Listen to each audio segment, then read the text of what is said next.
ये कहानी एक पुलिस ऑफिसर जैक की है जो कुछ वक्त के लिए सस्पेंड कर दिया गया था अपनी ड्यूटी में एक गलती की वजह से।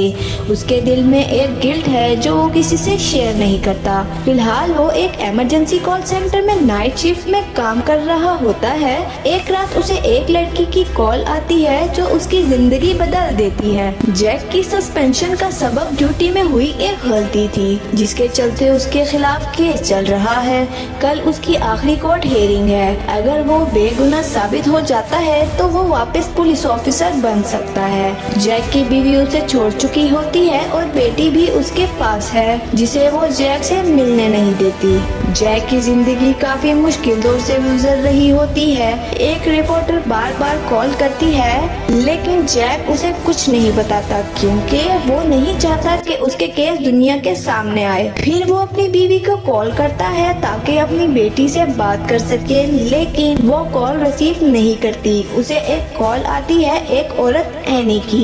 एनी के बात करने का अंदाज अजीब होता है जैसे वो जैक को अपना बेटा समझ रही हो। पहले तो जैक इस कॉल को इग्नोर करता है, सोचता है कि कोई मजाक कर रहा है लेकिन फिर उसे लगता है कि एनी सपने में है। पीछे से एक आदमी की आवाज आती है जो कहता है फोन बंद करो। इस पे जैक को शक होता है कि एनी को किसी ने किडनैप किया है। जब वो उसे पूछता है कि क्या तुम्हारा किडनैप हुआ है तो एनी हाँ कहती है। फिर जैक उसे कहता है कि सिर्फ हाँ या ना में जवाब दो।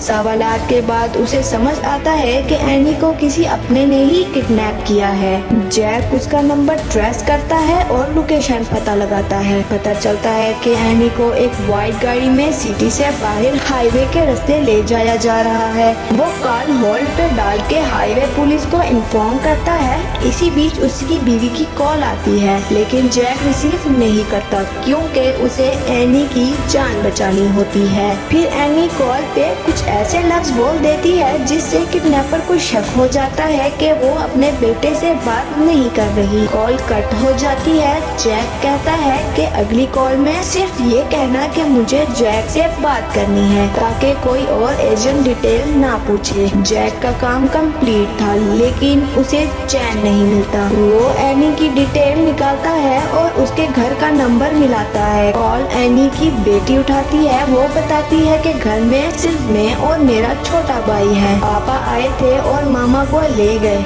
जैक पूछता है कि पापा का नाम क्या है तो वो कहती है रॉबर्ट। लड़की अपने पापा का नंबर भी देती है। उस नंबर से जैक गाड़ी का नंबर और रॉबर्ट के पुराने केसेस का पता लगाता है। अब क्योंकि बच्चे अकेले थे जैक वरीड हो जाता है। वो लड़की को कहता है कि तुम फिक्र ना करो, मैं किसी को भेज रहा हूँ तुम्हारी मदद के लिए। लेकिन उस वक्त सारी रेस्क्यू टीम एक जगह आग की वजह से बिजी होती है। फिर अपने दोस्त सर्जेंट को कॉल करता है और कहता है कि एक टीम एनी के घर भेजो और दूसरी रॉबर्ट के पीछे। सर्जेंट कहता है कि ये इलीगल है और कल तुम्हारी कोर्ट हायरिंग है। अगर कुछ गलत किया तो केस और खराब हो जाएगा। जैक कहता है कि मेरी शिफ्ट खत्म हो रही है 10 मिनट में और कॉल काट देता है। वो एनी का नंबर मिलाता है, कॉल कनेक्ट नहीं होती। फिर अपनी बीवी को कॉल करता है। वो उठाती है लेकिन गुस्सा करती है कि 2 बजे रात को फोन नहीं करना चाहिए। जैक फिर रॉबर्ट को कॉल लगाता है और कहता है कि मुझे पता है तुम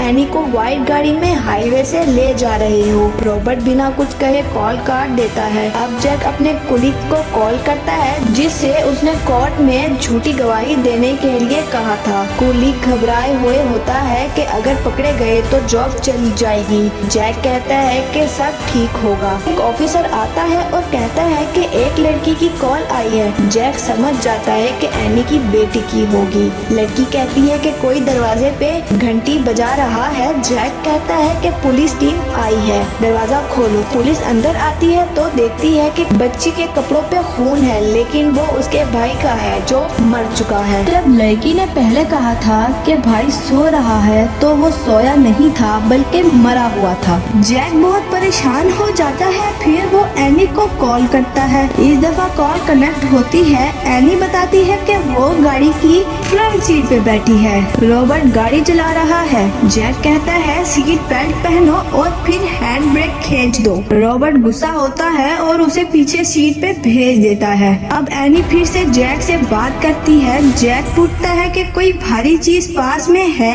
एनी कहती है हाँ, एक पेपर वेट। जैक कहता है कि जब रॉबर्ट पास आए तो उसके सर पे मार देना।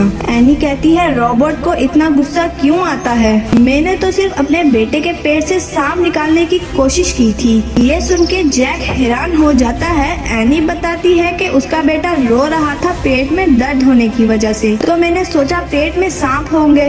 मैंने छुरी से पेट काट दिया और सांप निकालने की कोशिश की। इसी दौरान वो मर गया। जैक समझ जाता है कि एनी मेंटल पेशेंट है और रॉबर्ट उसे किडनैप नहीं कर रहा, हॉस्पिटल ले जा रहा है। जैक समझ गया होता है कि उसने रॉबर्ट को गलत समझा। जैक का दोस्त भी कॉल करता है जो एनी के घर गया था। वो कहता है कि एनी पहले मेंटल हॉस्पिटल में थी, लेकिन पैसे ना होने की वजह से रॉबर्ट उसे घर ले आया। जब उसने अपने बेटे को मार दिया तो वो उसे वापस हॉस्पिटल ले जा रहा है। जैक रॉबर्ट को कॉल करता है। रॉबर्ट के सर पे चोट है, लेकिन वो सिर्फ अपनी बेटी की फिक्र कर रहा होता है। जैक शर्मिंदा होता है कि अगर वो बीच में आ पड़ता तो सब ठीक होता। जैक एनी को कॉल करता है। कॉल कनेक्ट होती है। एनी कहती है कि वो हाईवे के ब्रिज पे है, कपड़ों पे खून लगा है और वो जंप करने वाली है। जैक उसे रोकता है, कहता है रॉबर्ट तुमसे अभी भी मोहब्बत करता है। जैक उसे अपनी कहानी बताता है। जैक कहता है कि 8 महीने पहले उसने 19 साल के लड़के को गोली मार दी थी। कल उसकी लास्ट हेयरिंग है। झूठी गवाही रखवाई है ताकि बेगुनाह साबित हो जाए। उसकी बीवी भी उससे इस वजह से नाराज है। वो कहता है कि मैं और तुम एक जैसे हैं, दोनों ने गलती की, लेकिन तुम अपने आप को सजा देना चाहती हो और मैं झूठ बोलकर बचना चाहता हूँ। एनी इमोशनल हो जाती है। जैक उसे बातों में लगाया रखता है जब तक पुलिस की टीम नहीं पहुँचती। पुलिस कॉल उठाती है और कहती है कि एनी ब्रिज से जंप करने वाली थी, लेकिन उन्होंने बचा लिया। साथ ही ये भी बताते हैं कि उसका बेटा जिंदा है, लेकिन आईसीयू में है। जैक को सुकून मिलता है कि उसने 2 लोगों की जिंदगी बचाई, लेकिन उसे ये भी याद आता है कि एक जिंदगी उसने बर्बाद भी की थी 8 महीने पहले, जिसे गोली मार दी थी। इसलिए वो पुलिस को कॉल करता है और कहता है कि कल कोर्ट में झूठी गवाही ना दे। वो रिपोर्टर को भी कॉल करता है और सारी सच्चाई बता देता है। अगले दिन कोर्ट में फैसला जैक के खिलाफ आता है। उसको सजा हो जाती है, लेकिन उसका दिल बोझ से हल्का हो चुका होता है। वो खुश होता है कि आखिरकार उसने सच का साथ दिया। इसी के साथ ये फिल्म की कहानी खत्म होती है।